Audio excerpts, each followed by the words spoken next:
David Lucas.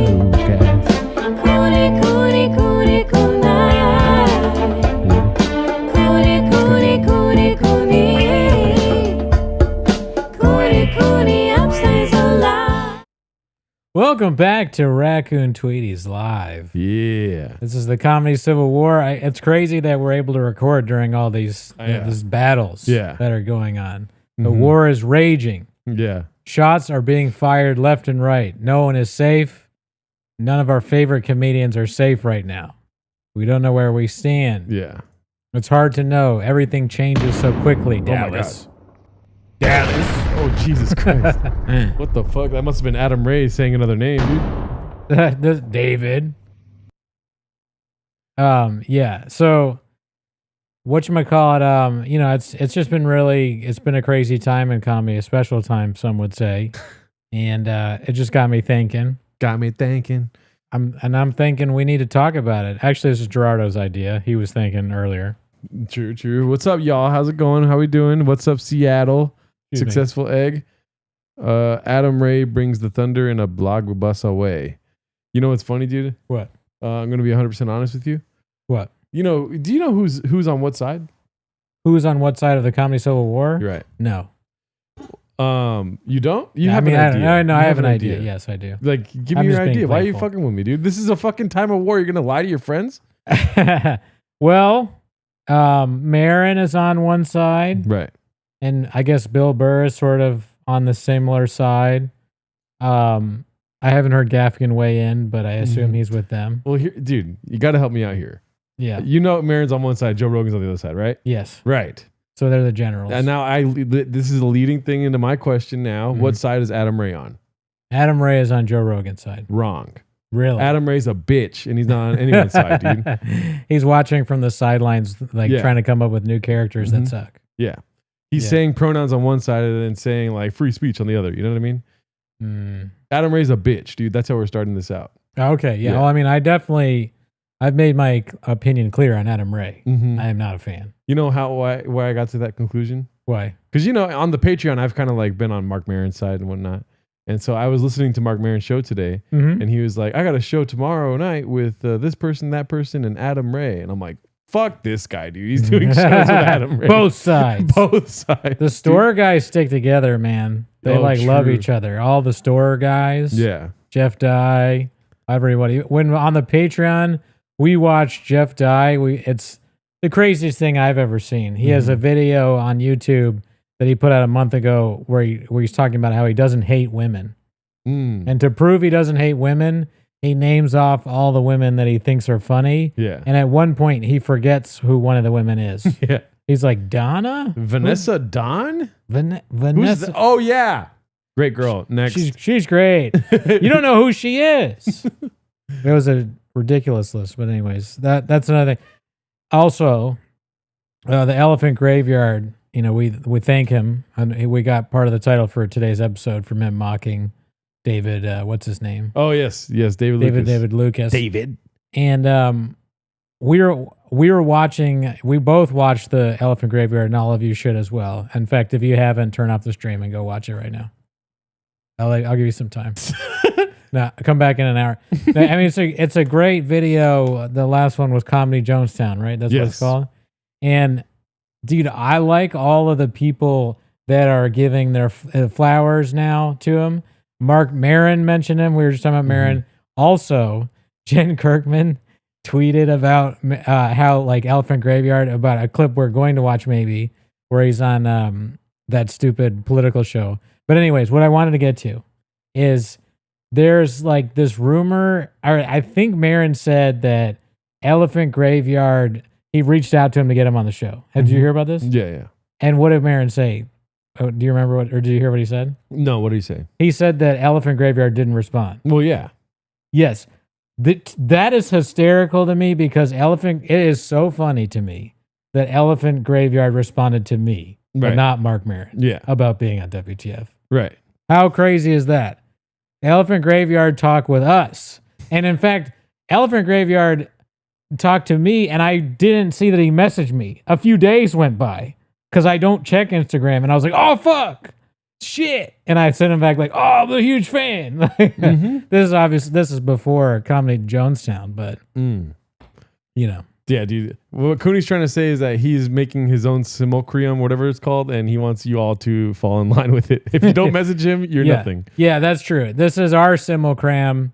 You're all part of it. I don't like you guys questioning how long I talked. And like the fucking stream! Oh, sorry. I'm on Addie's now. This is Addie's Graves.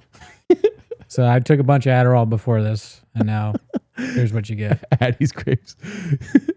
Yeah, Elephant Graveyard's a legend, dude. He's way past us. You know why? Because he realized what we are, dude. We're just making people fucking follow us. And like, we are putting our thoughts into their brains, and then their brains become big old raccoon titties. You know what I mean? At the end of the day, I just hope you guys come away from this thanking. Simulacrum or simulacrum. We'll never get it, dude. We'll never get You it. just watched the video and he can't say it. And I need to watch it again. I don't know. Y'all are bigger. Thank you. Appreciate that. You know what? It made me feel good though. That after watching Comedy Czar too, dude, I've been on a Elephant Graveyard kick all day today. I've already seen all these videos, but I watched it today with like no interruptions. You know, I DoorDash and shit. You know what I mean? Yeah. I fucking got 3 baby mamas out there running around, and I was watching Elephant Graveyard stuff today, and it made me feel good about what we do. Yeah, it's inspiring. I mean, it's like, you know, Simulacrum. That's it. Thank you, D's Nuts. He posted, you can always depend on D's Nuts. Yeah.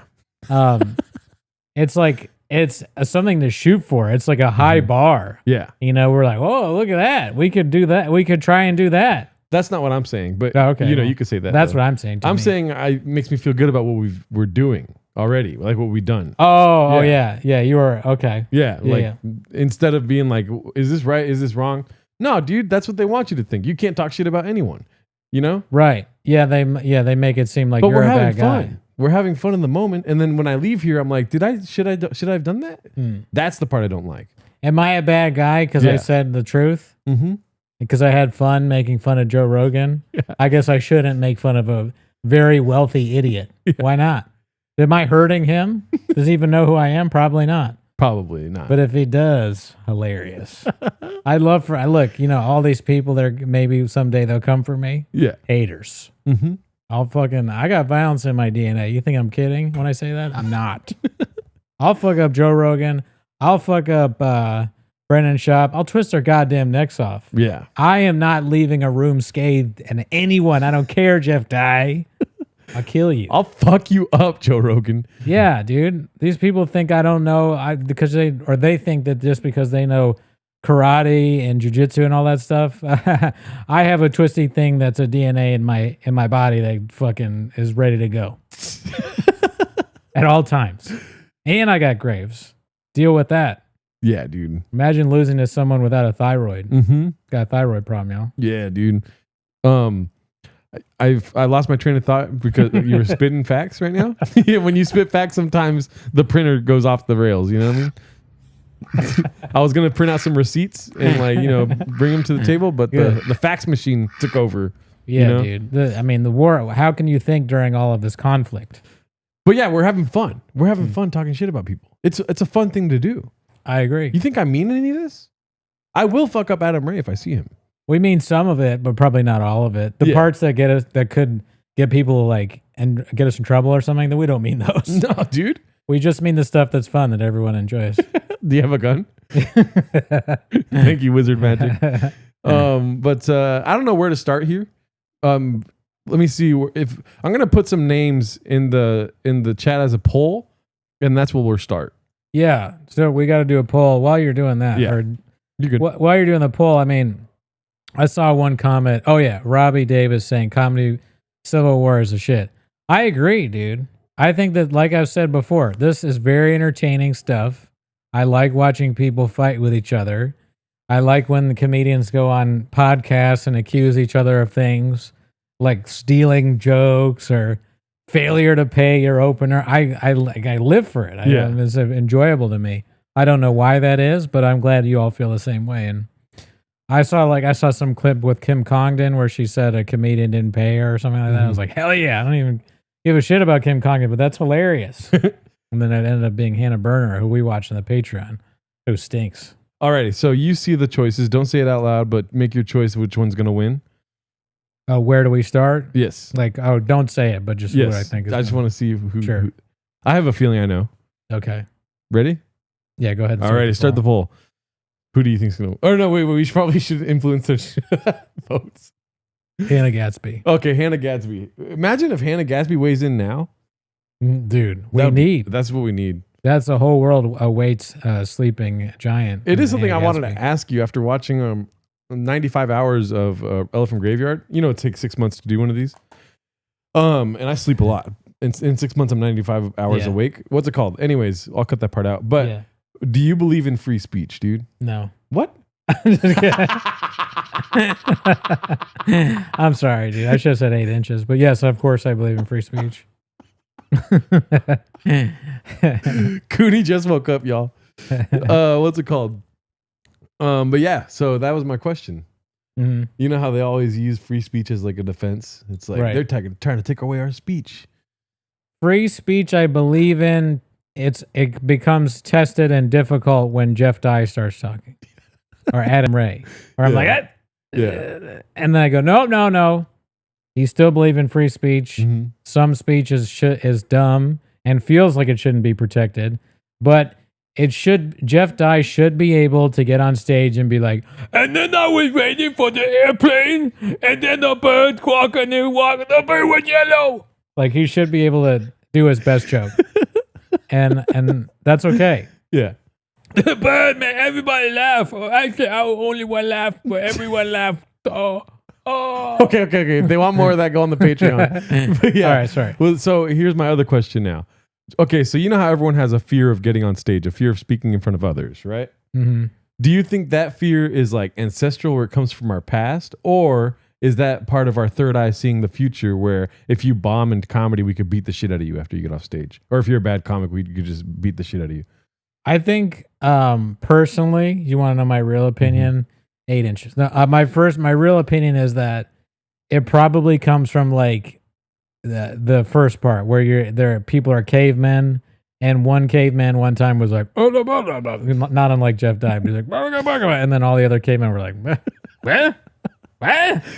You know, and they like act like he was the dumbest guy ever because he said something about going out when the saber-toothed tigers were there or whatever. Yeah. And they're just like, we're never listening to the FUD again. Yeah.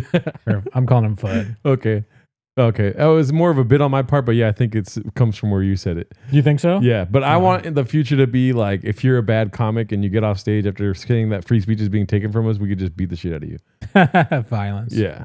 I mean, I'm always for violence. I don't want to be, but clothes don't fit me. Mm-hmm. I'm an angry guy, and it's my DNA, my ancestral DNA is cooked in violence. So and you're bald. And I'm bald, so all the hair fell out because they wanted me to be right. I'm like shaped for a fight. I'm aerodynamic. My fists are big. Yeah.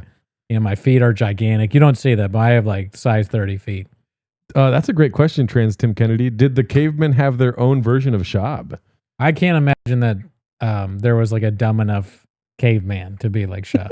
Because like the other cavemen were like, fuck, dude. Yeah. How could you even be like, cavemen were pretty stupid. Yeah.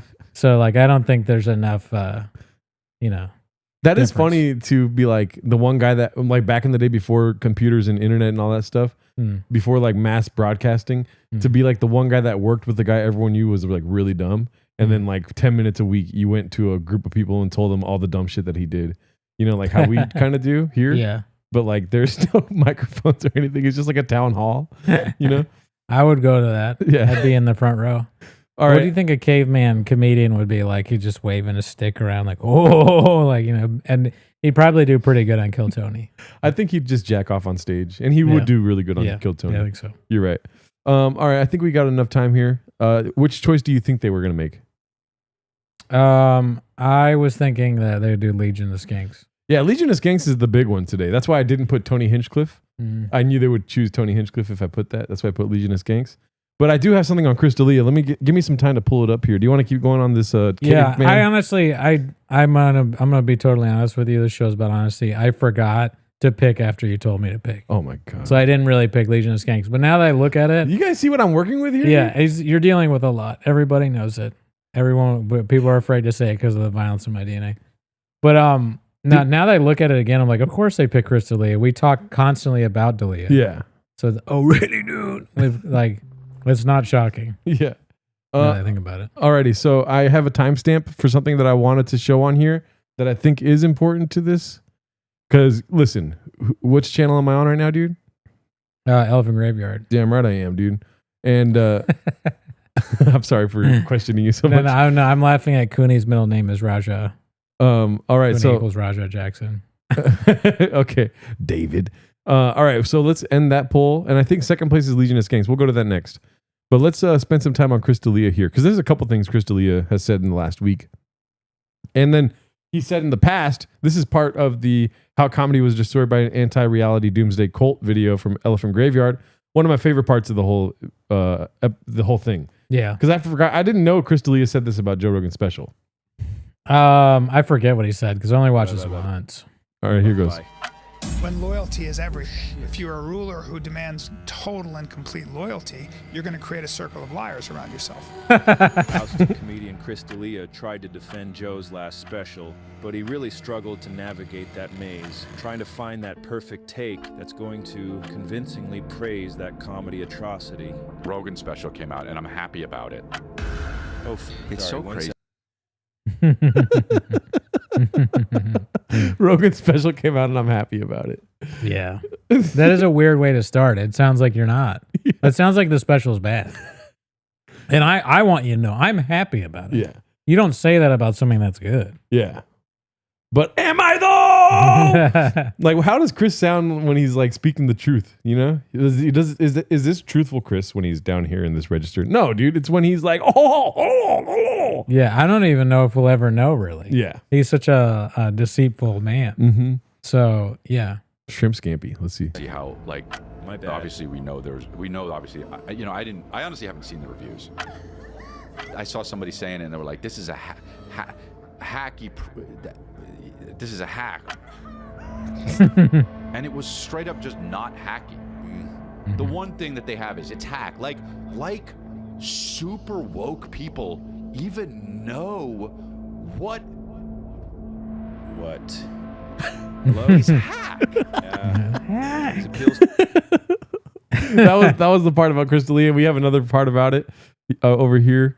What do you think about that? He's happy about it. He almost went into that thing he does. He's a thing.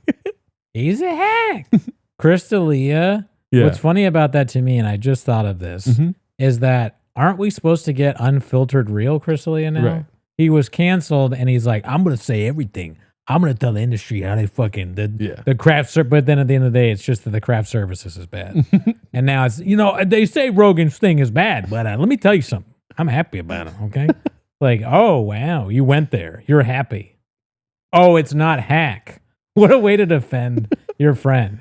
Like, someone's like, what do you think of Gerardo's set? I'm like, listen, it's not hack. Not that it's good. You just talk about it being criticized. You don't say it's good. Yeah. Yeah, it's sad. I like how Elephant Graveyard points out that it's very sad that he has to like kiss the toes of Joe Rogan and for literally nothing. Yeah, he's not even on the show. I don't know if they're really good friends, But something to keep your like little earmark on your page for. I don't know if that's a good analogy, but is if Brendan Schaub turns against Mr. Rogan, does Chris D'Elia follow suit? Because I feel like, as far as, can somebody put it in the chat against simulacrums? I feel like there's a Brendan Schaub simulacrum, and it's the worst one of them all, right? His reality. Yeah. It's just like CTE, dude. Simulacrum. Something like that. There's going to be a fucking edit of us saying that word wrong 20 times. This is the other part. Simulacrum. This is the other part of Chris D'Elia. It was on the Golden Hour podcast, one of the best podcasts out there. It's posted by Dink PT in our Reddit. I cannot wait for other comics to finally stop holding back when talking about Bappa. Ever comic has treated him with kids' gloves because of Rogan. After this, they have the green light to finish his career now. I think this has to do with the Comedy Civil War, if I'm not mistaken. I have a problem with everyone going on podcasts and talking shit about everyone. It sucks, dude. Right? He has a problem with everyone going on podcasts and talking shit about everyone, which is the premise of what show? Because Kill Tony. Yeah, Kill Tony. Yeah. Keep up. I got there. Keep there. up, Cooney. I almost missed it, but I said it at the same time. Well, they're talking shit about like what open mic, right? I feel like you have coffee cake moments where you're like, damn, that shit sounds good. Right I mean, don't bring it up if you don't want. If you want me to tune out, bring up coffee cake and baked goods because I'm gonna start thinking about that. Got me thinking. Got me thinking. I'm thinking about baked goods. I've told that on the show. You know that's what I'm thinking about. Which side do you think I'm on in this whole comedy civil war? You're on with Maron. You're a cuck. You're a cuck, dude. Are you Everybody sure, knows dude? You're a fucking cuck. Are you sure? He's got secret coffee shop up on him right here, dude. Are you kidding me? He has a coffee bean tattoo. Wait a minute. What? Why? No, it's a coffee bean cup. Oh, fuck. Jesus Christ. I thought he had a coffee bean tattoo. Maybe I am tired. You are very tired. Let's see. Dude. Chris, no good comics are doing that. I haven't seen one like legit comic talk shit on another one like there are no in public. Well, right. There A few moments later. Listen, Maron's a soft cuck. Maron would be like, bro, come on, man. And I like Jesselnick. Jesselnick's different than Mark. Mark's a salty bitch. Just what community? You guys keep saying Mark. Oh, I hear Mark and I think about Mr. Mark Harley. Yeah, I'm like, oh shit, he's talking about. I did a Cooney there. I'm like, he's talking shit about Mark. Not a good idea, fucking Brennan. Mark is still in shape. He could fuck you up. Yeah, dude. this community. Right. Well, Community full of cucks, what's supposed dude. to be the Soft community? people. What's Well, it was. supposed to I've be? been around for a while. Yeah, there was a community. Yeah, exactly. Yeah, there was. Yeah. I I haven't thought, seen one like legit comic talk shit on another Right, one right. like There are no- in public. So there's that. well, right. There's no. I mean, look. Nobody that you No, respect. you. Who does child respect? Maybe Wait, even simulacrum. Simulacrum. Is that how you say it? Lacrum. Simulacrum. Simulacrum. Yes. That's it. We got it. Simulacrum. We got CTE right now, dude. Well, that's my Chris D'Elia bit. What do you think? Am I doing good so far or am I doing bad? No, this is good. I like starting off with D'Elia. Yeah. And I wish he said more. Because he starts off with like, there's people going on all these podcasts and talking shit. It sucks. Yeah. He's appealing to the emotions of it. It makes me feel bad. I'm sad now. I thought we were all friends. Like we should be like lifting each other up. Like I thought we were going to fight. yeah, I thought like, you know a baddie, tell me about it. Like I get with her, you don't tell my wife, and then my career's over and whatever. Like working together. And I'm back in movies. Am I though? He's like Cuomo. Chris rants about his lack of career too. So good. Really? I want to kind That of sucks. see that. How come I my have a career's problem over with and like don't like I should be like famous, but instead people are making fun of people like Maron. It's wrong. What the fuck though? Oh shit! Got me thinking. How does Graves even eat coffee cake with those small teeth? Daddy shared? Fuck off. Oh, thank you. I have a problem. Got me thinking, how does Graves even eat coffee cake with those small teeth daddy shares be? So I'm sorry. I'm looking for something right now. If you could keep talking. Oh, you know what I'm saying? Like I could just be in like a commercial or something, like at least, but I spend most of the day at my house kind of sad. And then I turn on the YouTube and I'm trying to like see if my show is doing well. It's all comments about me fucking. I'm not even fucking anymore. And then I got to talk to you, Brendan Schaub. And I don't have anything to say to you. You're stupid. I hate you. I hate you and I hate Eric too. But I have a lot of thoughts if Joe Rogan wants to invite me on his show. Yeah, I got to get back on Rogan. I need the views. All right. I think unless somebody can message me right now, like a DM or something of another clip for this podcast that they did, the Golden Hour, I don't have anything else on Mr. Chris D'Elia. We're trying our hardest here, dude. Excuse me. I do have the Legion of Skanks, Tony Hinchcliffe on Maron with Dave Attell on the panel. Yeah, I don't think I've seen like a little bit of this, but this one is the pièce de résistance. Okay. What does that mean? I don't know. Fuck D'Elia, somebody said. Okay, on the Skanks, fellas. Okay, so... Oh, thank you, Amp. Oh. But is that even true, though? AMP 2425. But Daddy Cooney is does. so much Remember when he funnier did that? than Delia. But Daddy does. Daddy does. I want to tell that story again.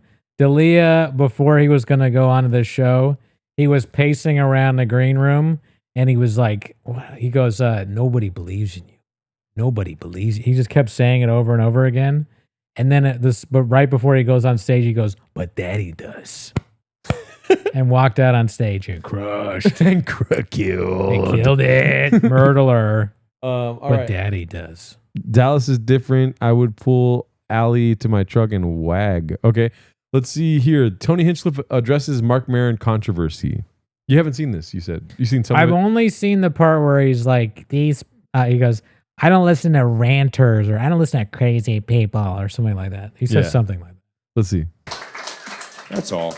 Very cool. Tony, what's going on? Do you not like Mark Maron? Does he not like you? What was that? What was that all about? Whoa, just dropping a big one there. I mean, Is there a beef with you and Mark Maron? I mean, I don't ever acknowledge these guys, these mentally ill people, Yeah, when that. Why does he have sunglasses on? His face. Wait, let's play it again from the beginning. That was great.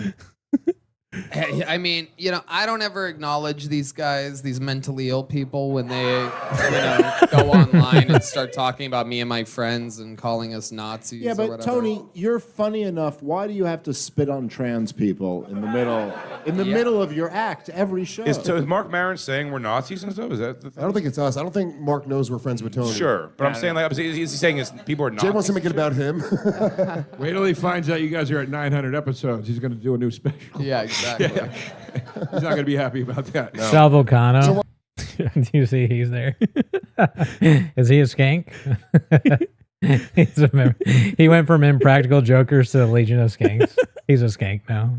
All of his other friends are pedophiles. So he's like, I got to join the skanks. Yeah, that's true. He's like, I'll do anything to hide the fact that I was in Impractical Jokers.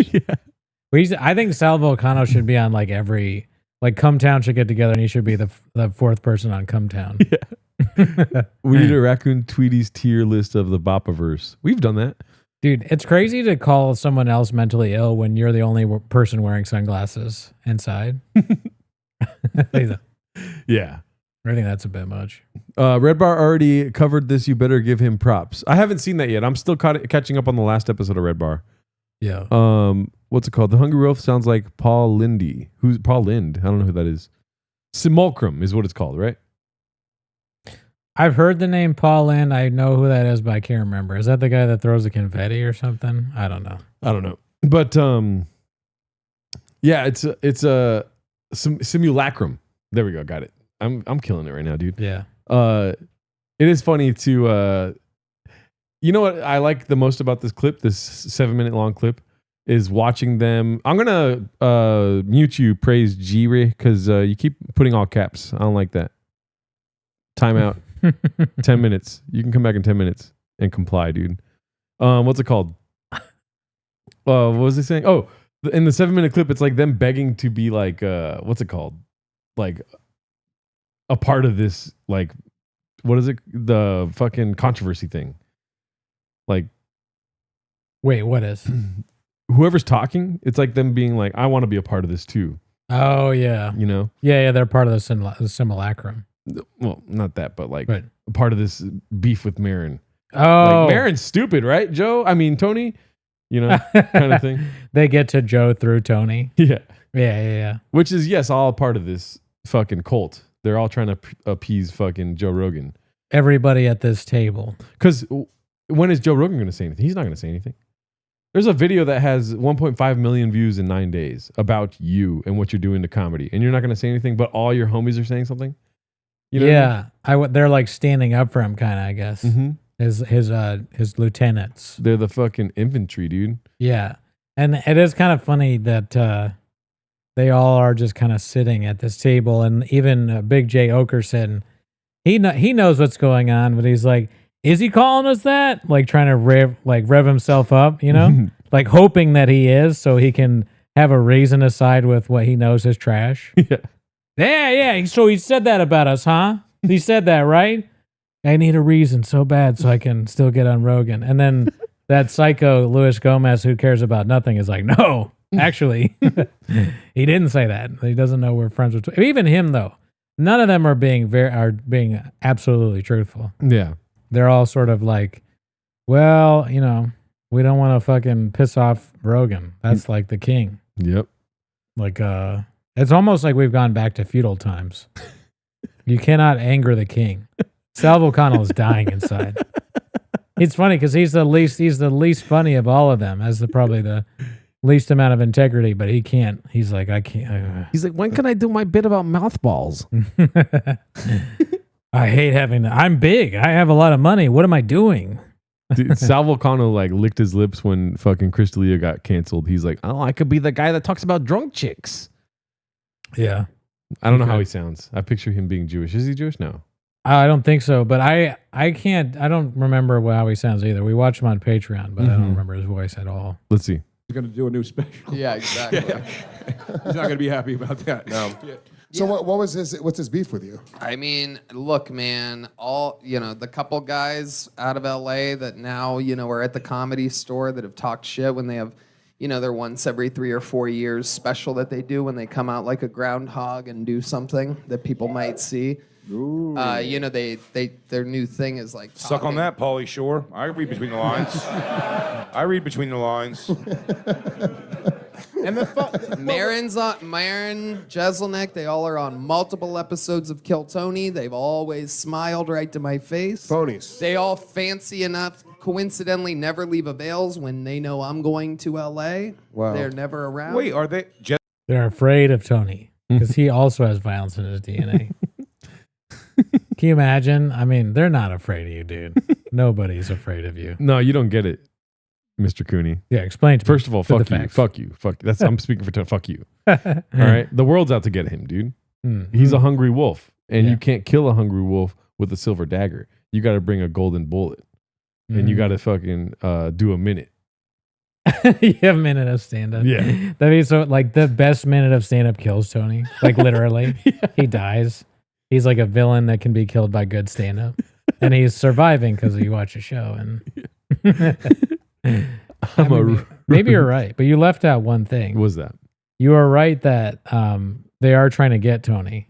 Woke people are trying to cancel Tony Hinchcliffe, but that all comes from also an entire continent, the second most important and powerful economy in the world, China. China. We learned on trigonometry with Tony Hinchcliffe that the country of China is trying to get not only Joe Rogan, but also by proxy, Tony Hinchcliffe. Their mission, what is his name? Xi Jinping or something like that? Xi Jinping. Something like that. Simulacrum. Xi Jinping is worried about the simulacrum that Joe Rogan and Tony Hinchcliffe have, and he's trying to cancel them. He's doing all he can. So, Tony is standing up that's part of why Tony is wearing sunglasses, because he doesn't want any kind of Chinese electronics to get into his eyes. Do you like your freedom? I love it. Thank him. You're right. Never leave a Vales when they know I'm going to LA. Wow. They're never around. Wait, are they? Jeselnik also came at Kill Tony? Yeah, Jeselnik. But They've both done multiple appearances on Kill Tony, all pre-pandemic So what? when we were in LA, and when they want to push things, they. No, but I'm talk asking shit. more like, did he recently say something about Kill Tony? Yeah, I think Jeselnik's taking a bunch of shots, right? When he had a special to promote. Isn't that funny how it works though? Yeah. Like they talk shit about you and it works and people watch their shit. Yeah. Because he sucks, and it also is a great advertising tool. And their specials are more highly rated than Joe Rogan's special. Yeah. And Joe Rogan doesn't need to do any of that. He has the audience. Yeah. He doesn't need to drum up viewership or whatever. It would be kind of funny though if he did. Joe Rogan's like, yeah, Tony Hinchcliffe, that guy sucks. Just so he gets more views on his terrible special. What would Tony say? Joe's being funny. Like Joe's like a roaster. He taught me everything. I learned all my roast from Joe. Also, with the specials, there might be some truth to like they do it every 4 years or whatever, but your specials suck so bad you shouldn't ever talk about other people's specials. Yeah. Like you put out that special and it's so bad that you took it down.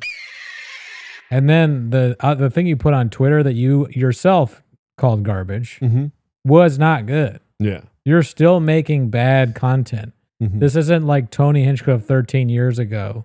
This is Tony Hinchcliffe now is not funny. Imagine if Tony Hinchcliffe was the future of comedy. That's fucking terrible, dude. Weak, dude. This is the future. A guy that dresses like all like expensive clothes and just does podcasts only and just never has anything insightful or funny to say. What could be the secret that they're all holding back? Like this comment just said, Legion of Skanks, weren't you talking garbage about Shab and then you acted like you were cool in person? Like everyone switches up eventually, dude, and they all just like sign on. That's true. It's the allure of code switch, get along, what is it? Get along to get along. Mm-hmm. Go along, get along. Yeah, try to mess it up. Simulacrum. The simulacrum. The allure of the simulacrum can get anybody, even the people you least expect. Dave Attell, Luis Gomez. But you know, I mean, if I met Shab, I wouldn't be like mean to him. Probably, I would just be doing bits, like hoping he wouldn't kill me. But if we did a show, I'm not gonna like, you know, oh my God, you know, you're actually really good. I might be facetiously saying that. You know, I talk a lot of shit about you, but when I met you, you're a really nice guy. Yeah. I don't want to be like the guy that meets Logan Paul that's afraid he's going to be beaten up by Logan Paul. Yeah. So Logan's like, you really like my shit though, right? And I'm like, yes, I do. That would be my worst fear. I'm convinced now that the government like has the puppeteer fingers that people have been talking about since 2019 or 2020 of Joe Rogan. You know what I mean? Like, you know, when the places we used to go to, they would always be like, Joe's like, he's bad now. He's all governmented out. Mm-hmm. I'm convinced now, dude, that he is just a fucking puppet. Of the government? It could be. I mean, he's like in with them. He never, I don't know, maybe. Not that he signed on for that, but I'm just saying that that's what he is now. Well, that's funny to have the FBI director on when you say that you're a conservative, like the conspiracy guy. Yeah. And then not ask him anything about Epstein, like, or no pushback. Yeah. That is pretty funny. That's actually like, that might be one of the funnier things Joe Rogan's done. You're actually a gay guy. Let's see here. Let's keep going here. Now he's going to be gone for a few years. And, you know, while I put out 2.5 hours of comedy content every week. And so when's the last time he put out a special? He put out the Twitter thing? Yeah, that was a few months ago. But how long was that? That wasn't long. That was like Gringo Poppy level long, right? I don't know. Shout out to you. Thank you, Dabs McGee. Can you do a podcast cringe impression? Folded hands emoji. Can Cooney do a podcast cringe thing? Yeah, he can. And fuck you. Is that what he sounds like? I guess. I don't know. I just watched a murderer from Australia talk to somebody that, like, he murdered this guy's kids. And it was atrocious, dude. Not the content, but like the voice. I couldn't stand the fucking accents. It's all it takes place in Australia, dude. You're welcome. Yeah. What was it called? Oh, I mean, it's a popular video. It's got like 10 million views. It's been out for 10 days. It's this murderer that killed this guy's kids by getting in a drunk driving accident. Oh, no. And it's just like, I can't even do it. He talks in it? Yeah. Whoa. Yeah, the whole thing's about him. Shit. Yeah. I'm sober. I can't stand the Australian accent. Sucking down on farts. Outrageous fun. I was drinking Foster's. That's not a knife. This is a knife. Got your Tweeties, got your bogs. You ever seen that? The old Good Neighbor sketch where he's the Australian guy? Pretty good. Check it out. I like how Dixie Normus 209 used to be Big Mike, but his @ is Dixie Normus. I think they all changed, right? For whatever reason, it changed everyone's screens because Dabs McGee still says Dabs McGee, not his name. Yeah. I don't know why that happened or how it changes. Let's see here. We're back. And, you know, I don't blame them. You know, if the shoe was on the other foot, if I was them, I would maybe, you know, I'd be mentally maybe I would do it too. He did make a compelling argument. People kept saying to me, they go, look what Jesselnick's saying about crowd work. And I go, that is a compelling argument. Do I just suck? No, not because of the crowd work. Yeah, that's great. Your personality. The fact that you won't go to hang out with the fucking Caitlin Clark and her boyfriend until 5 in the morning. He had a special to promote and he's ending his podcast. Notice how they were joking about something else and Tony's still just spiraling about this? Yeah, he's pretty mad. Yeah. It's too bad Dame Dash isn't there to be like, you mad? Cameron, you mad? Because they'd be great for this. Maron, Yeah. you know, And then Dave Attell, I think, is noticing what we're noticing. And when he says this next thing, Dave Attell's like, oh, come on, dude. He's ending it because literally no one's listening to it. Wow. I mean, I don't know if you look at the charts at all. No one listens to it. I just don't get being I'm sure. that worked up. Yeah, dude. It's a huge podcast. Dude. Yeah. I don't think that's why he's ending it. Dave Attell's trying to smoke himself to death. He's like, I got to get out of this life. I know people in the chat will say that Mark Maron's a hack, but he's literally saying what we all see. Yeah, I mean, Maron is saying a lot of what I agree. Nick Oldershaw, I saw him tweet this, and I pretty much agree with this. Mark Maron, I agree with everything he's saying, but I don't really think he's funny. Oh. So like, I think he's funny. I know you do, and that's fine. But I can't lie and say, and I know you're not lying, but I can't be, if I'm being honest, I think the funniest Mark Maron's ever been is probably this latest special. And the rest of it is just not for me. So like and I like his show. Well, I used to listen to it. I don't listen to it as much anymore. But do I think he's funny? Not really. But he's gotten better as time has gone on. Yeah, definitely. Maron is atrocious. Late MNF says his audio is king. He's a calm Christopher Titus. Adam Ray isn't even a duck. He's an industry plant. I agree with that. And that might be Adam Ray's account right there. Adam92012. It's crazy to think of him as I know industry plants a lot of times are not funny, but like what evil agent was like, gotta get that guy in. Somebody that was on vacation at Universal Studios and heard this guy's voice over a bus. He has the look. I think that's what kind of bothers me. These people that are plants, they're so like, it is so like old Hollywood, like that one has the look I'm looking for. Yeah. The look? I'm bored. Well, here's the other thing. Is that saying somebody's funny is like now black and white, which sucks, right? Because people are funny. You know what I mean? I find Manic to be very funny. Like Sam Kinison is fucking funny, you know? Mark Maron is manic and funny. I think Joe Rogan is funny, you know? I think he's fucking perverted as shit now, like as far as like he's right about everything, apparently. He knows everything. Tony Hinchcliffe is not funny, will never be funny, and he should go die with Adam Ray in a fucking they should eat about a bunch of hot dogs, and so they'll have let me finish. So they have pleasure in death. They just like they choke down a bunch of wieners, and they're just like and then but Adam Ray's dressed like Tony, so Tony sees Adam Ray dressed like him, and then they're both eating wieners like that, and then they start fucking each other, and then they just have some sort of clogged artery, and they both die. Let me finish. Sorry. Oh, my bad. But yeah, choke on hot dogs and spill the beans. Yes. But yeah, they're not funny. You know why? Because they take themselves way too seriously.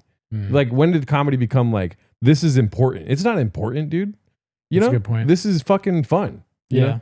Which is what Mr. Elephant Graveyard has helped me see, dude. That I took myself too seriously at one point too. Oh yeah? Yeah. You think so? Interesting. Yeah. Why am I worried about what people think when we do these shows? It's just like we're having fun, dude. It's hard not to worry about what people think. Yeah, what were you gonna say? But that's based on that is like we're having fun. That's all that matters, you know. I don't believe it to be toxic because I feel like we're doing it lightheartedly. We're not. Yes. You know what I mean. Yeah. I do want them to choke on wieners, but that's just me being fun, dude. And it seems to a bit to be an obsession with hot dogs. They do like dicks, so. Oh, I thought you meant hot dogs. Well, you know, it's phallic. Okay. My bad. Sorry. Rogan might. Yeah. Well, I was gonna say I agree with you. Rogan on the show is funny sometimes, and I've seen him be like funny on the show. He's a funny guy. Same with Maron. Maron is funny on his show, and he's funny in movies. I think I like Talk Radio or whatever that show Rogan was on. Yeah. I don't remember if he was funny. They both have the ability to make me laugh. Whereas Hinchcliffe, I never found it funny. Ever. Yeah. I don't like Kill Tony. I think it's a stupid show, and he sucks on it. And he's become obsessed with himself. He wears golf shoes. Ever notice Rogan kind of has hot dog skin? Just came up with that one. Dude, when did you think of that? Man, Lehman? You know what that's in reference to or no? Wait. Brendan Schaub on Joe Rogan saying that Hulk Hogan has hot dog skin. Yeah. And then he acted like he thought of that. Dixie Enormous 209 with a picture of Michelle Obama says, Gelato brings us some strong points. You just like it because my name's wrong. I like it because the dick's enormous. Agrees with you. But I think I convinced everyone in the chat that Mark Maron is funny. I mean, I don't care if people think he's funny or not. I just personally don't. I think it's funny if I care, though. Yeah. Well, you're a fan. Because then people start saying he sucks, and I'm like, no. He's fine. Listen. He's. I like that he brings up Elephant Graveyard. I like that he's on the right side of comedy. Mm-hmm. Just would I want to go see him do stand up? Probably not. Yeah. I think I did see the new Too Lazy video, dude. Mark Maron ain't shit. Everyone thinks that he's a cuck because they watch T-Fat-K, dude. God damn it. Oh, dude. The Dabs McGee brings up a good point. I kept saying, did I really do that? I said Sicko Steve instead of Sicko Stu. Psycho Stu. Psycho Stu. Yeah. And I called him Sicko Steve. That's even worse, dude. This poor man almost dies, and I'm like, Sicko Steve, God, instead of his real name. Mark ain't no George Carlton. Fuck, man. I'm a bad guy, dude. All right, let's see what else we got here. Up about the stuff ever to be like this, to go like publicly be like, this scene sucks. Like, Yeah, give and a he shit also about calls it. everybody a hack, and then he talks about Trump for 3/4 of his special, calling him Bad Orange Man. That's not true. Mm-mm. No. That criticism is hack. Yeah. That's what a lot of times people like when you're bringing up what I would consider valid points against the madman that is now our president. They go, "Oh, Orange Man bad, Cheeto fingers." It's like I didn't say either of those things. I just told you what's happening. That's him looking. Well, I talk. But yeah, no, that's I don't think Maron did that, and I don't think it's hack to talk about Trump. David tells like, why the fuck am I here, dude? David tells like, oh no, shit, I'm a Nazi. Fuck, I'm the Nazi now. You know, it's another like revelation in all this is that like he's bringing up literal things that they've done. You know, like they've had politicians on. He's not making it hyperbole and like saying stuff that they didn't do and being like, and that too is true. That's facts. That would be like manipulative. Like what Tony's doing right now is very manipulative. Yeah, He's it's like, not true. Don't even watch what he's doing. Like he's scared that he's gonna do better than him. You know. That joke was probably like the best joke on the whole thing. The fucking Theo Von thing where he's like, yeah, I bet Hitler's going to be on Theo Von's podcast. The delivery is great and the content is funny. Mm-hmm. It's a funny joke. So, yeah, no, I don't think he talked about Trump the whole time. And I don't think he even said Orange Bad Man once. It doesn't even start just there, though, too. He's saying that he calls everyone Nazis. He's not calling anyone a Nazi. Oh, yeah. Has he even done that?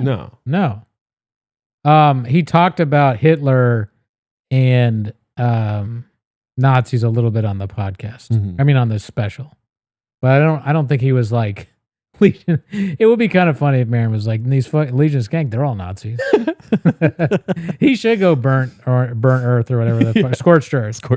He should burnt earth. I like that more. He should go burnt earth and just fucking light everybody up like with willy-nilly. Yeah. Just completely insane. That'd be funny. Don't mean to interrupt you, not funny. Theo's got some stuff to work on, but he's no Hitler. Hitler invented the Autobahn. I saw Aziz, dude. He came in a little drunk tonight, dude. Sumo Sam, he's saying instead of Psycho Steve. Psycho Sue. Psycho Stu is so fucking funny, dude. Wait a minute. I'm not sure. It's not Sicko Stu? I'm confused now. Psycho Stu. Psycho Stu. Are you sure? Yes. Okay. It's not Sicko Steve.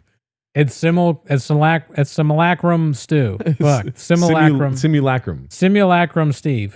All right, let's see this here. Burnt Earth got me thinking. Hack, and then he talks about Trump for 3/4 of his special, calling him Bad Orange Man, and Man. then talks about his sad cats like he has for 45 years. So that's what bothers me the most. As the mayor of Hacktown, which I call myself at home, just loosely throwing the H word around. I don't like it. All right? You got to earn your bones as a hack. All right? Up, Chuck. Get him up there. Let's see it. I thought the person who handled it very well with Maron's, because he's going on kind of the tour of like everything in podcasting and comedy sucks. What's his name? Howie Mandel, of all people. I thought it was good. Because Howie Mandel was like, he's basically giving him like you're just old. And you're supposed to kind of feel this way, but like, Everything's fine. He went after Howie Mandel after that a little No, bit. Did he really? He did an interview after that, and they brought up the Mandel thing, and he kind of trashed Howie. What happened with Howie? Isn't Can it you a show us weird- that? Isn't it a weird? Oh no, you can't trash Howie Mandel. Shut the fuck up, dude. Like, we gotta be honest here a little bit. Howie Mandel sucks ass.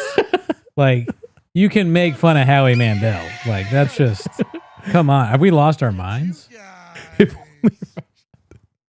If only Raja did that to Jelly Rollers. Oh my God. That's fucked up. That's fucked up.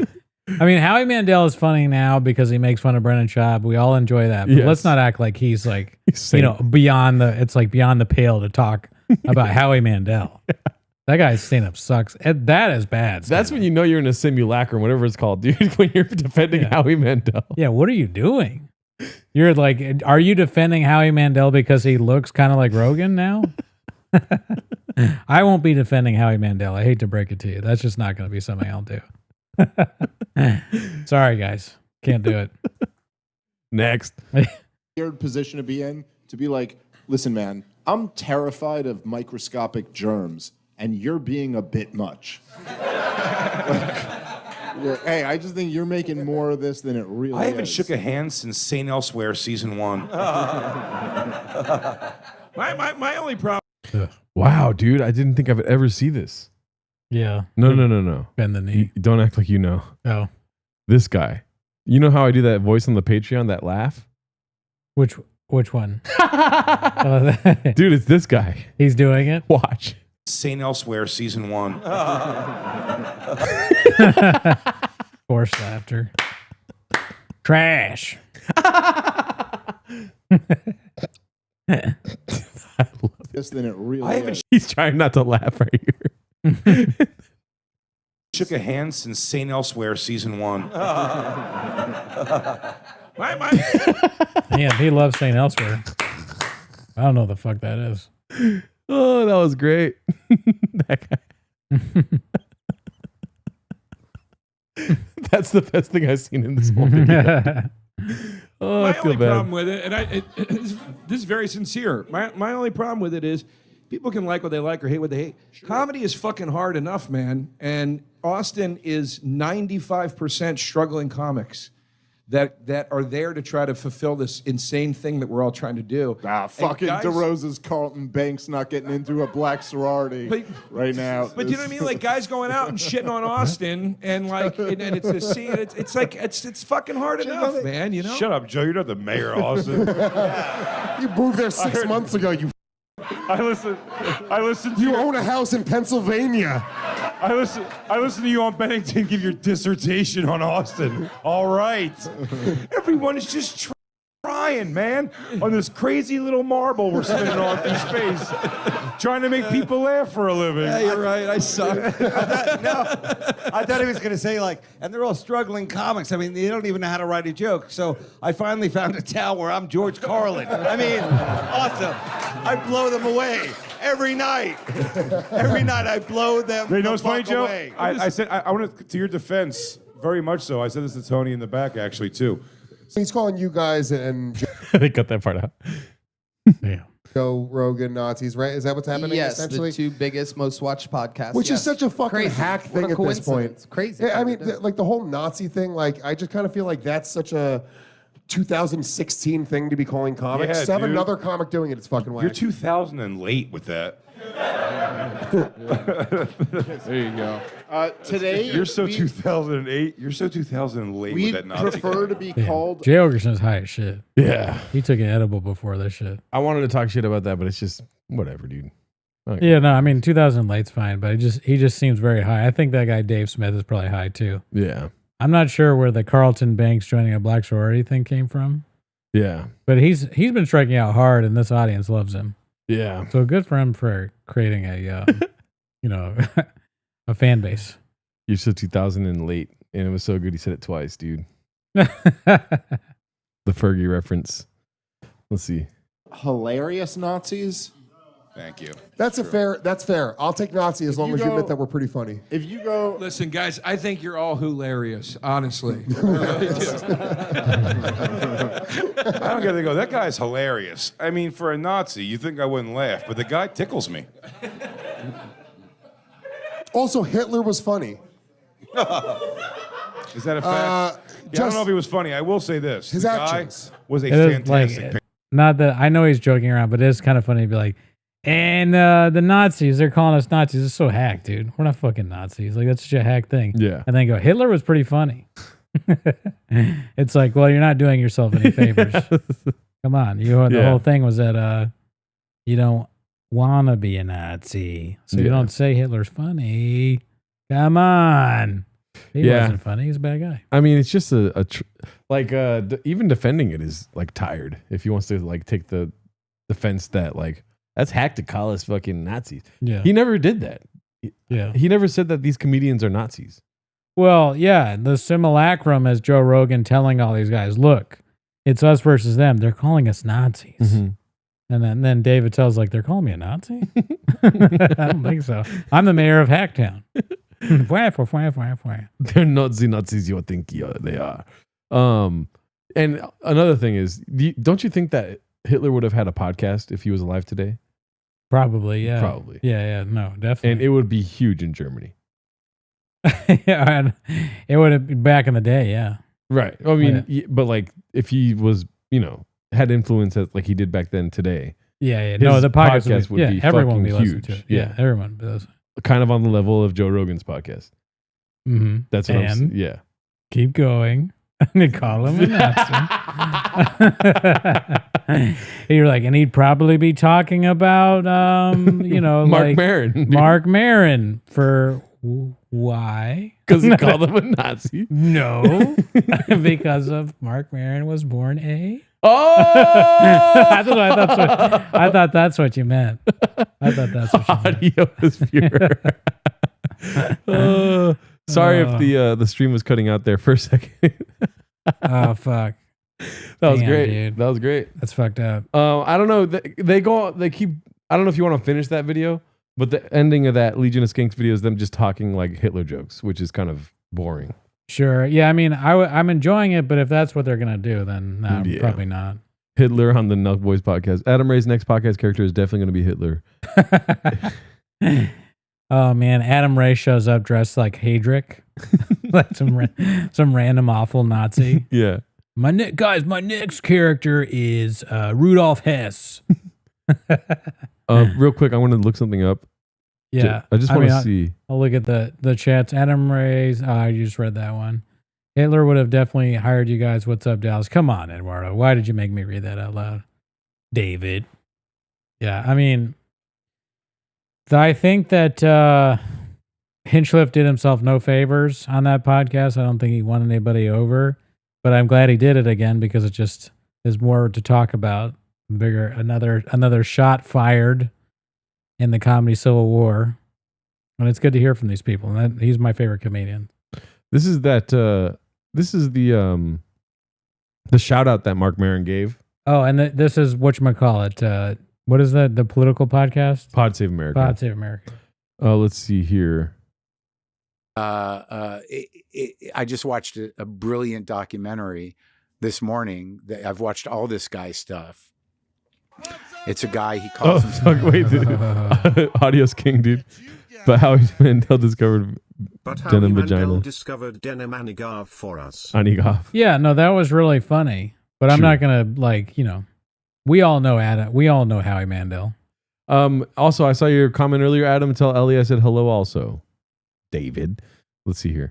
Elephant Graveyard on YouTube, and he did, and it specifically focuses on the alignment of politics and comedy. He did one called The Comedy Czar about the Rogan sphere and the manosphere, and he did one just today about, it was called I'll tell you because I think they're important to watch. Old man move right there. Yeah. Old man move. He can't just bring it up on the top of his head. That is so funny. I'll dude. tell you because it's really important to watch. I like pancakes and syrup. I don't know about you guys. Yeah. Let's go to Shakers. It's like, yeah, that is such like your dad being like, let me show you something now. Let me look it up real quick. Can you imagine your grandfather or dad saying like that you need to watch Elephant Graveyard? We watch it thing on YouTube, elephant. What is it? What is it? Elephant Graveyard. Elephant Tombstone, something like this. I got it right here. I wrote it down. I told my wife, I'll write it down. What is it? She always says to write stuff down. And this is why I think. Imagine your grandkids later in life, like, Dad or Grandpa, can you tell us about when Joe Rogan took over comedy again? You're like, well, kids, there's a guy named Elephant Graveyard. He actually messaged me on Instagram. I didn't message back for 3 days. He messaged Mark Maron and he didn't even respond. There's an Elephant Graveyard action figure that they have, like, because it becomes so big. I want the Joe Rogan doll too because I make them fight. You fucking go on a family vacation and you're like, your son's crying. And, what's wrong? What's wrong? I lost it. I lost Elephant Graveyard action figure. I don't know where it is. They have them in all the stores. We'll get you another one. Don't worry. Because it's sort of the world that, I live in. It's called Comedy Jonestown, how comedy was destroyed by an anti-reality doomsday cult. And I think that is a bigger conversation about what you're saying, that, the propaganda and the... Do you think Mark Maron laughs once during the whole Elephant Graveyard video? No, it's crazy to be this serious about it. Yeah. I'm like, am I being wrong and thinking it's just funny? Yeah. Dude, that got me thinking. It's so fun. He's acting like this is Howard's End of People's History of the United States, dude. Like, it's funny. Yeah. And he's not, he raises very clever and intelligent. He's an intelligent way of doing it. And the stuff he says is clever. And it goes beyond the art or whatever, however you would say it. It was just a standard YouTube podcast cringe thing. At the same time, it's mainly funny. Oh, shit, dude. Man Lehman says that this is Adam Ray disguised as Mark Maron. He's not good. I would like Adam Ray to show me up by like being so good at an impersonation that I think it's the other guy. Like he pulls off the mask and I'm like, if he can do that, I'll admit he's good. Yeah. But nothing short of that. I will say that that's the brilliance of Elephant Graveyard, is that you can take it seriously. But when you're as far redacted as all of us are, it is fucking hilarious. Because he's like doing the like meth head talking behind the podcast clips. You know what I mean? Yeah. Where he's like, oh yeah, ooh yeah, and that shit's fucking hilarious to me. Yeah. But it is genuine art. I agree. DC Inc. says they're gonna play that on their video on NPR. Who's the NPR lady? I forget her name. Kathleen Madigan.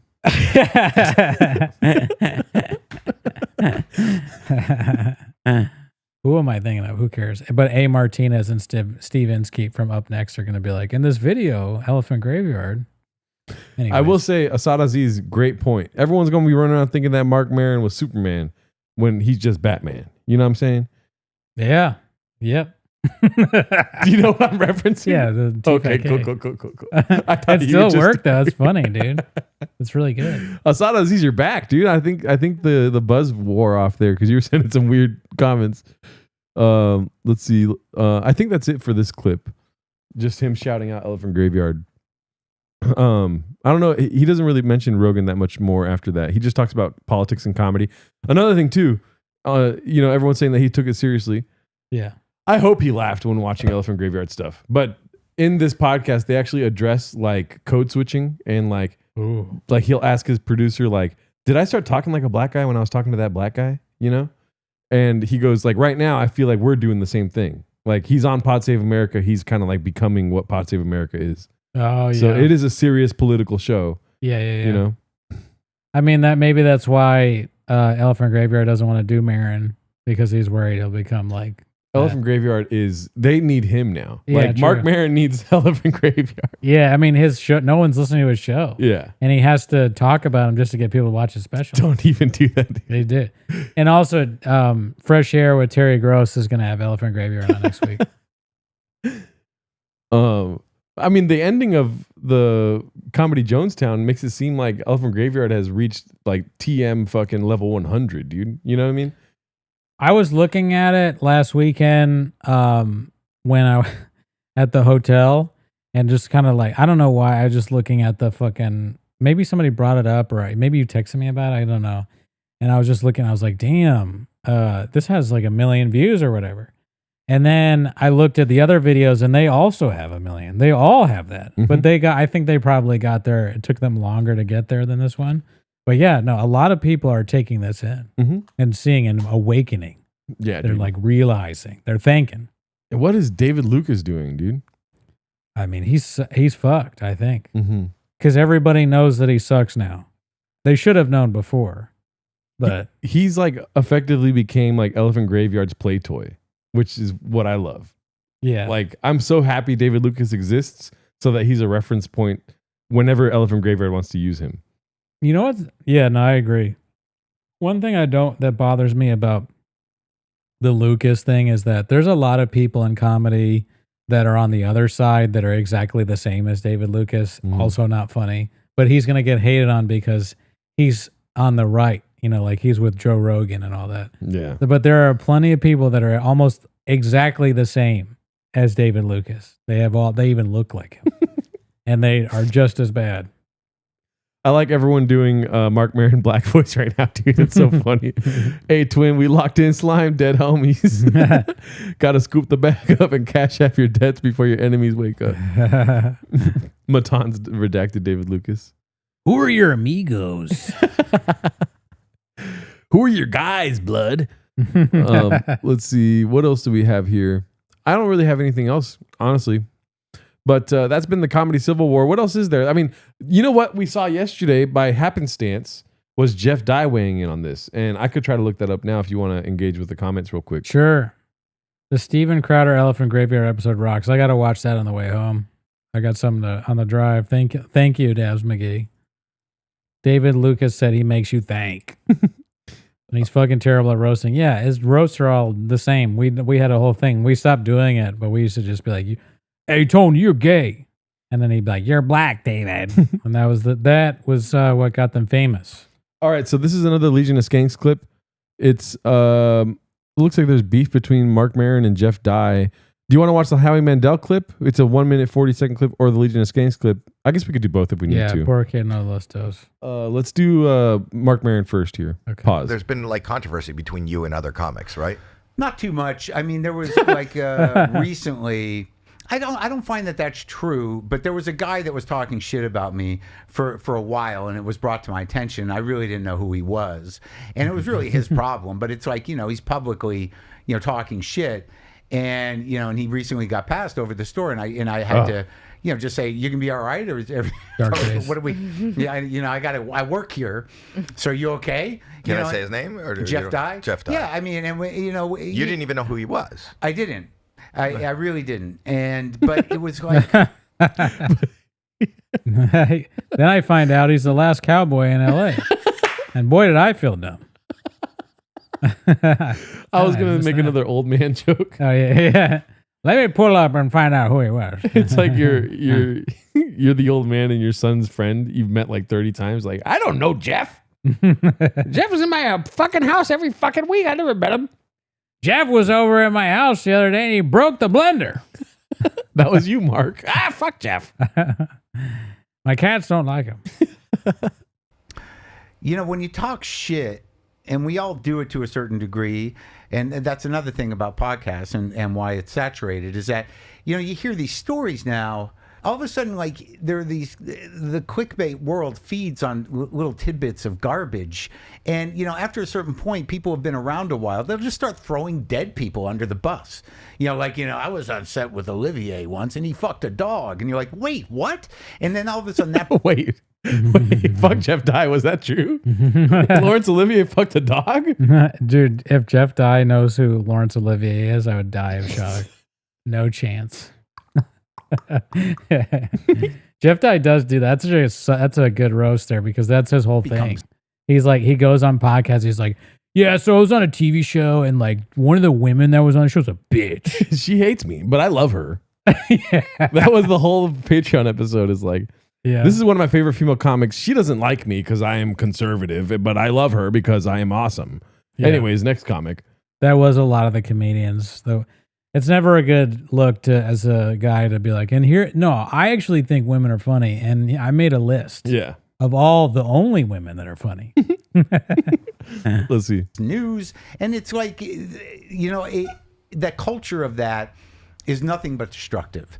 So when someone's talking shit and they continue to do it, and you're alive, it behooves you to, instead of engage in a public way, to go. Would you want to resolve this, or you just want to keep talking shit? I wish I would have known what he said. Just said Gerardo because you said you did an Elephant Graveyard marathon. Gerardo, you should have seen Elephant Graveyard did a video on Lucas telling that fucked up story about choking an ex. Yeah, I've seen that. Oh, also, just to bring it back up, September 20th, we're doing the 24-hour stream of Gringo Poppy. Yes. We're going to be watching that starting probably at 9 a.m. Pacific time, going for 24 hours. Let's see here. This looks like Jeff Dye calls Mark Maron a smug prick. And then comedian loses his mind over Mark Maron. Okay, what the fuck? All right. So I think this one is smug prick is 5 months old. Let's see this one first. I feel like that what we just saw was in response to this. Adam asked me who are my top 3 female comedians real quick. I just want to say Hannah Gatsby, Nanette Douglas. Next question. I like Joan Rivers, dude. I always say that. And I don't care if it makes me seem sexist because I only say one comic, but I don't know who she is. Really? I never heard of her. You're fucking crazy. Let's see here. He taught Mark Maron had a podcast and Tom Segura had a podcast, but no one's ever heard of him. Sure, blame Patrick Mel. Wait. Patrick Melton? That's the guy that Red Bar always talks about. Yeah. Successful Lake, one thing, Successful Lake said that BC guest on live stream. I'm going to reach out to him, but I have not actually seen the clip yet. I just saw it on the Reddit. We'll watch it before we get out of here. Okay.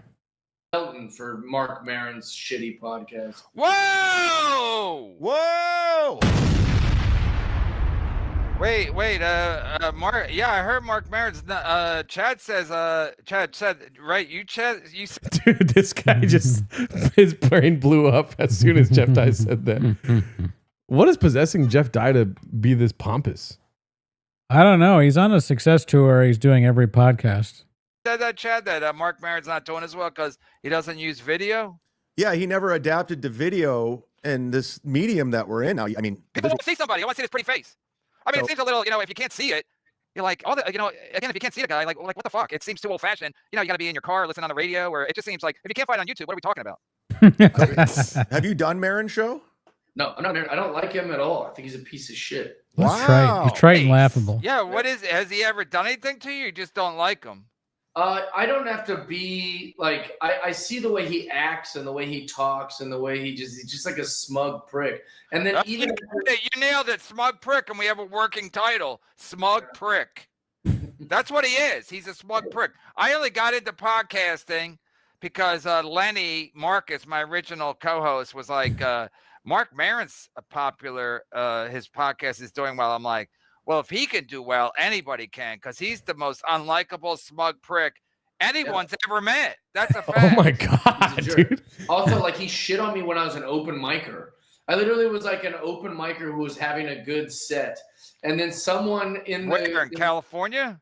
No, in Seattle. Why is he taking a picture, dude? He's loving this. Kevin Brennan is so funny, dude. Kevin Brennan's taking a picture, sending it to his brother, being like, he thinks he's an asshole too. I'm on a show. He forgets that he's talking out loud. He's like, I'm on a show with this fucking guy who all sucks.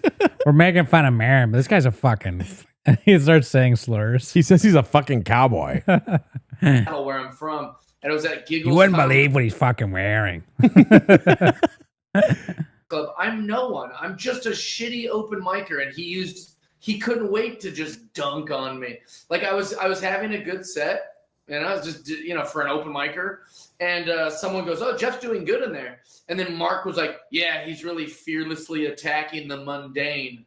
Like he was like mad that I wasn't a brilliant comedian, like and then he gets on stage and did like 10 minutes about an iPod. I mean, he's not a good comic. Who the fuck is he to make fun of anybody's comedy?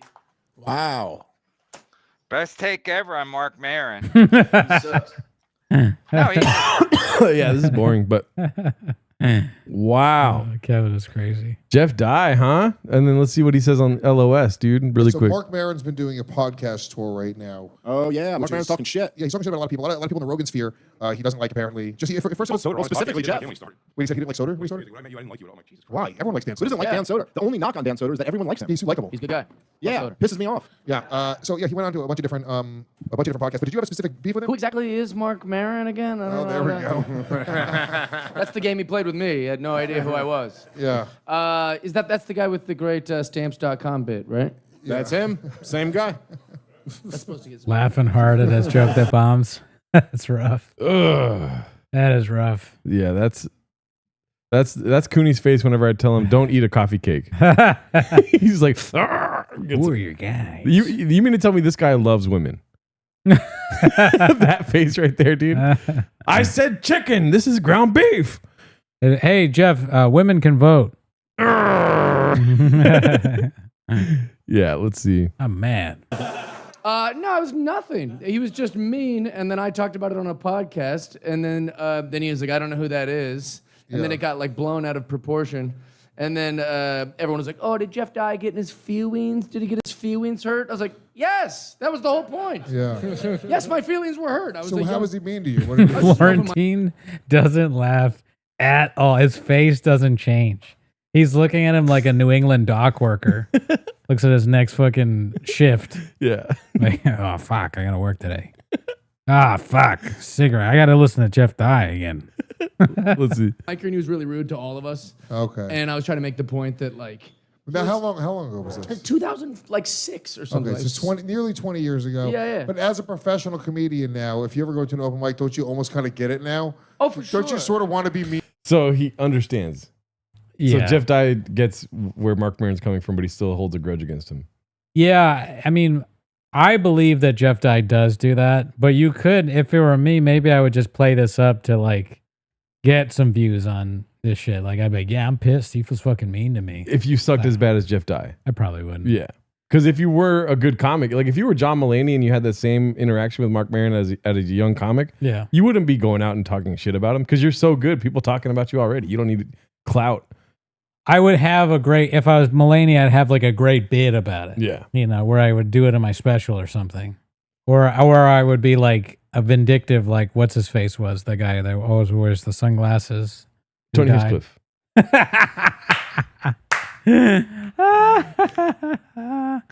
I mean, but even you said though, he didn't say anything bad.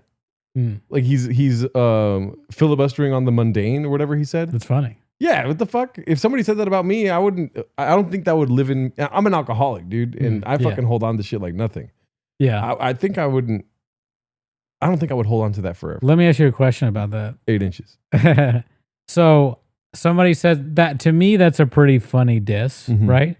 So would you prefer someone do a funny diss on you like that, or they're just like, that guy sucks? The funny diss. The funny, yeah, I guess. Although that would hurt a little bit because it's like he's saying that you suck, but in like a way that's going to make everybody laugh. Mhm. You know, like I guess I'd prefer that, but that is something that I'd be like, damn, I'd be mad about it briefly, and then maybe I'd think about it forever, but I would try to get him back. Into them? Well, no, I don't even care. Like, I would literally brought it up because I was like, he always talks about how, like, I met, like, Jimmy Page and he was a fucking asshole to me. And I'm like, yeah, Right, that's right. how you treat all the young Like, I was just making, like, a correlation between the two. Yeah. And somehow it's, like, boiled up into, like, I heard you and Mark Maron are going to fight. I was like, no, I don't know what the fuck's going on. But this is what Jeff Dye does, dude. He has these awkward interactions with somebody. He goes public and he says, fuck this guy. He's a smug prick. Yeah. And then when somebody asks him, like, oh my God, are you going to do anything? Like, no. What are you talking about? I'm a pussy. Like the women thing is like, I had a bad interaction with her in the green room and she hates me now, but I love her. She's cool. It's like, what happened in the green room, dude? It is kind of funny to be like, hey, that is a good question. And then also to say like, you know, she hates me, but I love her, as if that excuses whatever you did wrong. If she has a legit gripe against you just because you like her, does not excuse your actions, Jeff, whatever they may be. Mm-hmm. That's just facts. Mr. Dink PT, Jeff is also an alcoholic. He is also struggling still, dude. Who's fatter, not funnier? True. But if you did fight him, Oh, I dominated. domination. Go pull who's fatter, and it's just comedians. Jelly roll. Jelly rolls on there. Cooney and Raldo are my two favorite papas. Yeah, dude. Thank you. Thank you. We're redacted as hell. Yeah. No one's going. I think that'd be a close contest. Yeah, when we had our little chat at the Comedy Store, he's like looking up at me the whole time, and I was like, oh, I could definitely end this. But didn't you see him over the years at the Comedy Store? Yeah, I've seen him over the years. Like I said, it was like shouldn't even have been a beef, but he was really nice about it. I let it go, and then like a week later, it's like he forgot that we made up. He was like, "This guy's been talking shit." I was like, "I wasn't talking shit." Oh, he went on a podcast again. Yeah, on Howie Mandel's, and he was like, that's what I saw. He's a bit of a twat. I've heard him. It's just a little strange. I don't care at all, Mark. Well, live your fucking life. I heard him say that Howie Mandel, I thought actually was handling what he was saying good because he was just like, and Mark's one of those things, almost like that Hannah Gatsby personality thing where it's like, hey, that's our bit. Yeah, get the fuck out of here, Watch Mr. yourself. Big J. Take those gloves elsewhere, sir. using comedy to do it this way, the way that I do it, then you shouldn't be doing comedy. It's just like a stupid kind of fucking like take on it, especially. Listen, look at the Adam's comment. Read that out loud. Excuse me. Jesus Christ, after watching a YouTube trailer and reading the comments of Hannah Gatsby, I realized the pic on the wall is a parody. I'm Blockbuster. It's not a parody.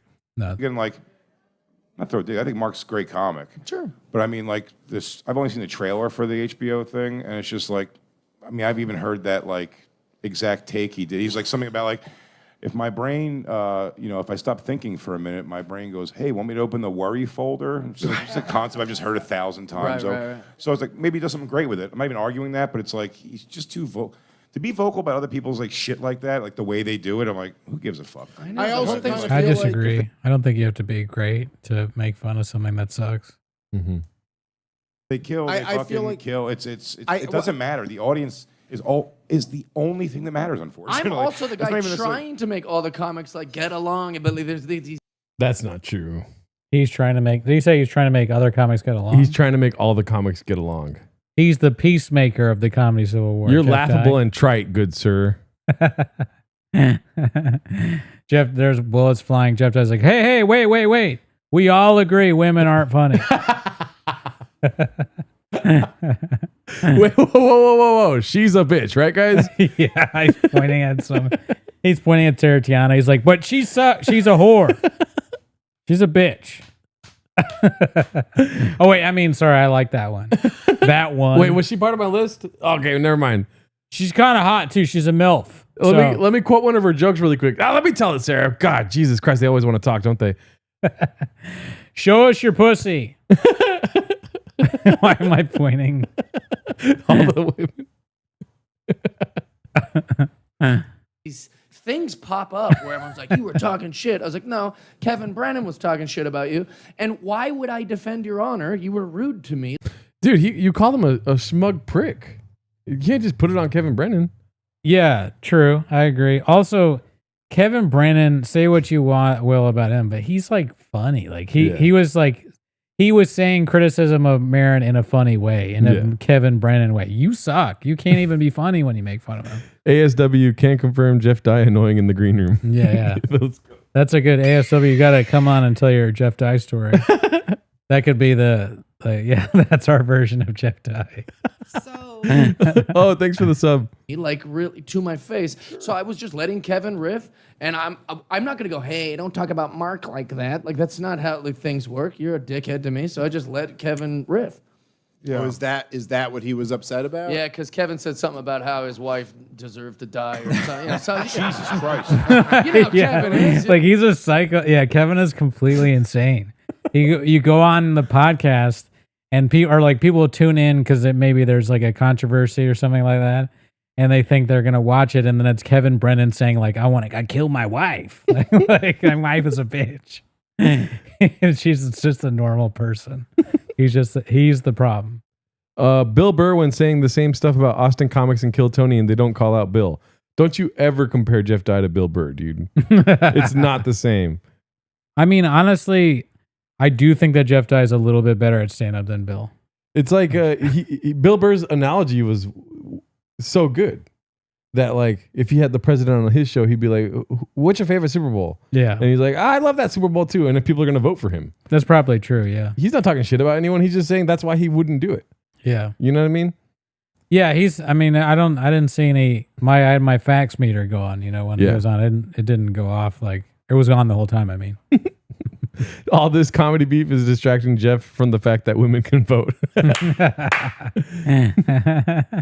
Bill Burr is probably a better drunk driver. True. You know, he goes hard. In the Kevin doesn't hold any punches That back. was aggressive. But That was was it up to me to defend Mark's honor? No, not at all. Like, am I supposed to go, oh, wait, you know that guy that's really grumpy and mean to everyone? Wait a minute. I don't think we should say that. Kevin's hilarious. I didn't realize Oh, this. no, it was pretty good. It was pretty good. When it's also one of those things, it's like if Mark is so upset, like the way he told the story on the Howie Mandel thing was like, this guy was talking shit, and I was like, hey man, I have to work here, man. Like that because we're both at the Comedy Store. Right. So it's like, This is it right here. and you can play it, yeah, if you want. There's been like Pause it for a second. another Let me say shout out to Howie Mandel, who was so cool. Howie's great. Introduced me and because he did Story Wars and stuff, and everything. He introduced me and Lewis so genuinely and sweetly to Jay Leno, who couldn't have given two shits about meeting me. He was completely bothered by being stopped to talk to us. And then I was with my chick and her dancer friends with her. She had three like smoking hot dancers there, and they were just like starstruck, but not like by the stars in the hallway at the Comedy Store, but by like the lights in the pictures.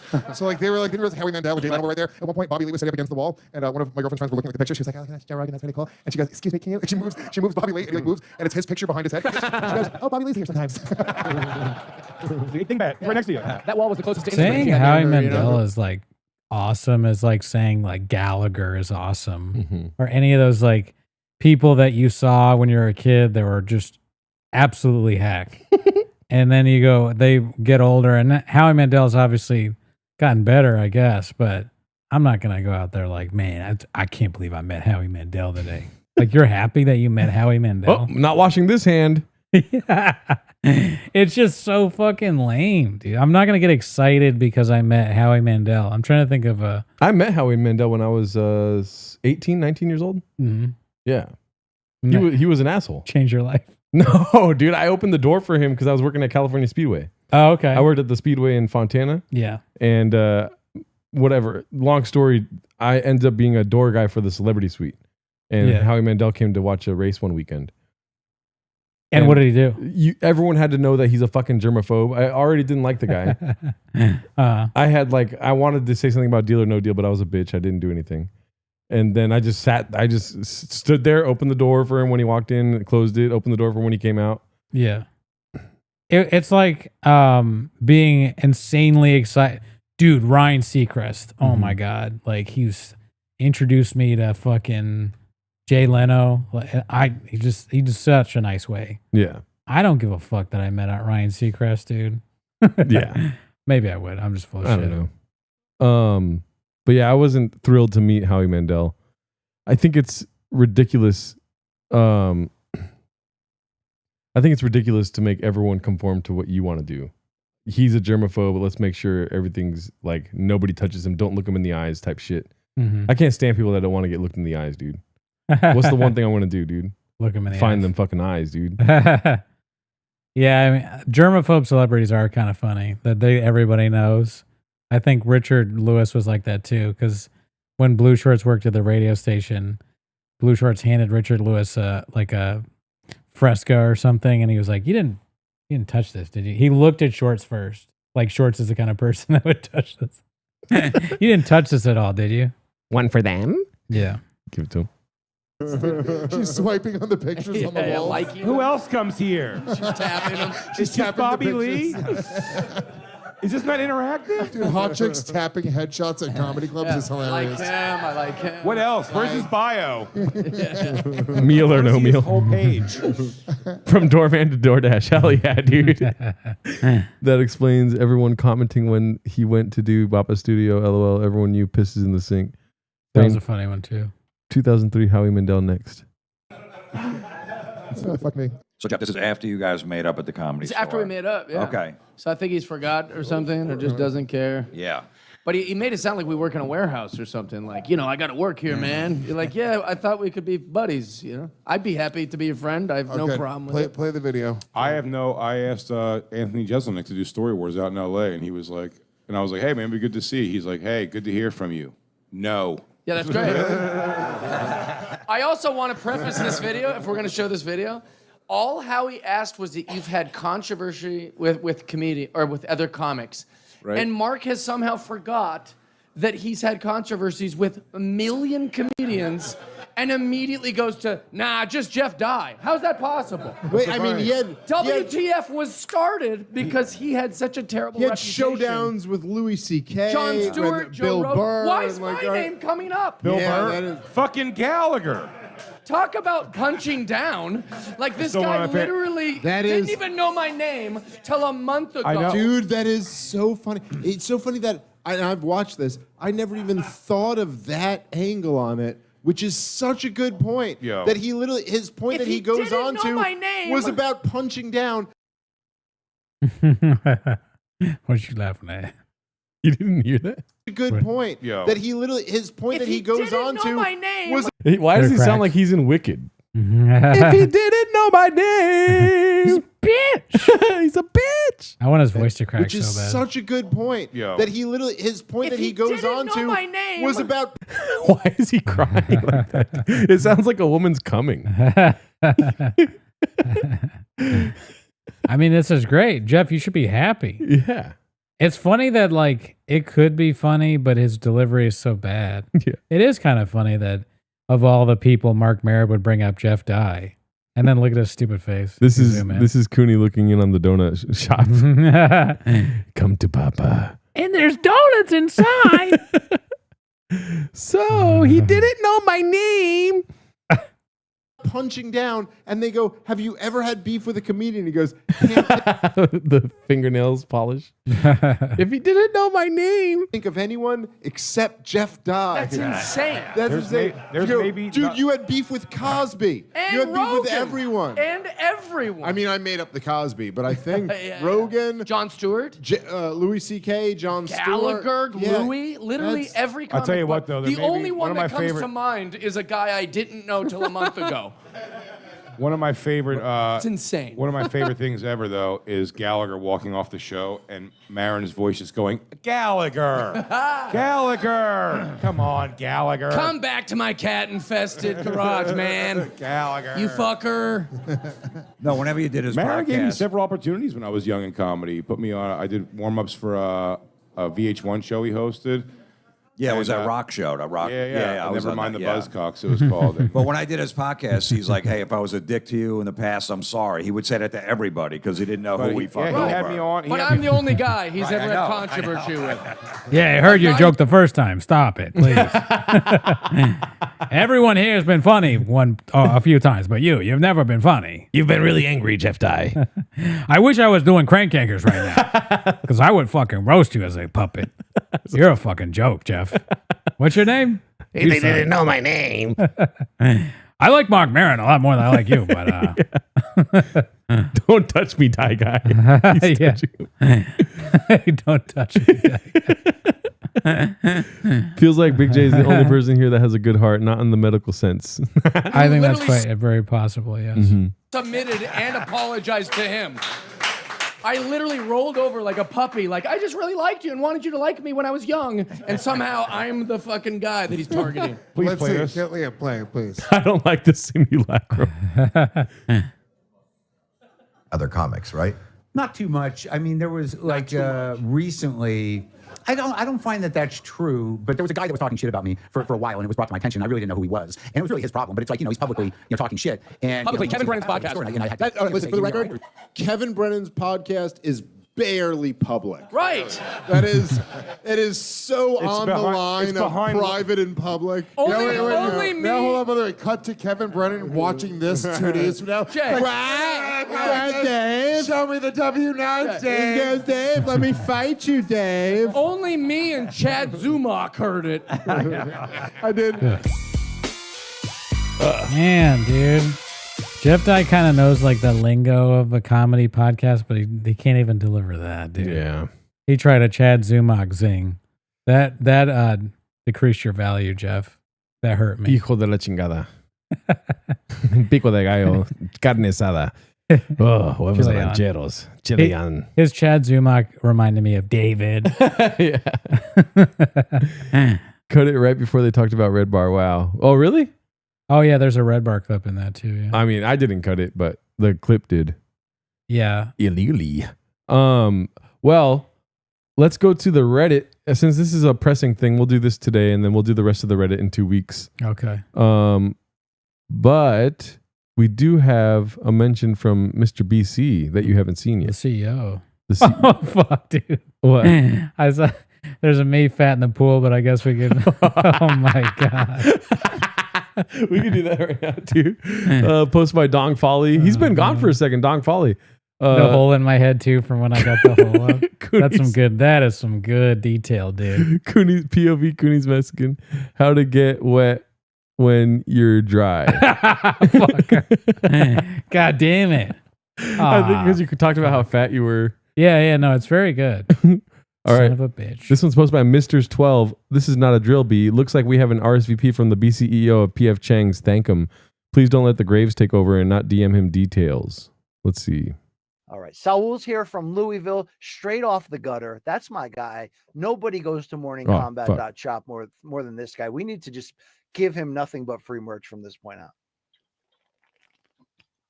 September 20th, Cooney and Jerry. All right. Saul says, September 20th.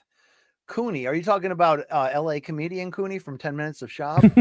Cooney and Jerry will be doing a 24-hour live stream. You're going to fucking say his name right. Correct him. God damn it. Fuck. He said your name in the last video. So you want him to say Gerdo. I'm going to kill myself. Pause. Favorite comedy special, The Gringo Pop. Are they really? Will you show up for Du Bois on stream? Yes, I will. Are you really doing? So I owe Cooney. I owe him an appearance on Raccoon Titties or whatever. He called it Raccoon Titties, dude. Or whatever. He almost went, oh, that shit. Oh, that shit. I like that he called it Raccoon Titties. That's fucking awesome. Or 10 Minutes of Shab. I kept turning them down because I don't know, man. I didn't want to be the poster boy of Shabisms, but I guess sometimes I am. I owe you, Cooney. I owe you one. You're a good dude, and Gerardo too. That's I'm interesting, Saul. First of all, Saul, thank you. He said for Gerardo. supporting the show. I should support you over there in Louisville. Thank you, but that's wild. That's amazing. Are they going to do the whole set? Are they going to? Damn. All right. I got to message him ASAP. Wow. Yeah. I mean, one of the greatest people ever Let's lived. hear Great from, man. Thank you also to Saul, because you know, it's funny. Saul messaged me today, and he was also what? When is the stream, or when is the 24-hour stream? So I wrote 9:20B, and then he obviously went. Yeah, he asked me the same thing, but I couldn't respond right away. I had a busy fucking day today. Same B. Same. Well, hell yeah, dude. We'll see you guys on Monday Tuesday next week. Yeah, dude. Let us know if we missed anything with the comedy civil war that's happening currently right now. We've got a lot of shrapnel and bombs going off everywhere right now, dude. Yeah. I mean, you don't know who's going to get hurt next. I got to replace a couple windows in my place. And a lot of people are dead. But you know what else, though? A lot of facts are spitted. That's true. Mm-hmm. Some of the funniest, some would say it's the funniest war that's ever been fought. Yeah, it is. I mean, listen, if you're in a comedy civil war, you know you're going to laugh. This is laughable and trite right here, dude. What the fuck? Dude, we had this, it's like you guys don't care. I told Cooney we're not going to mention this at all the whole time. And I was like, maybe that's going to get more. The comedy civil war, if you want it to keep going, you got to get those likes up, Daddy. 64 likes is like, what are you doing here, dude? Why even try? Yeah. Why do a show? Usually when we beg too, it goes up one at least. And it's not even going up. It's not even budging. Yeah, dude, I don't even know what to say, dude. This is no longer a bit. This is like yeah. Oh, all right. We got one. All right, well, I'm happy. But yeah. Thank you guys for coming through. Thanks for hanging out. Let's get more likes. I think that's it for us today, dude. Yeah, have a good week. Bye. Oh!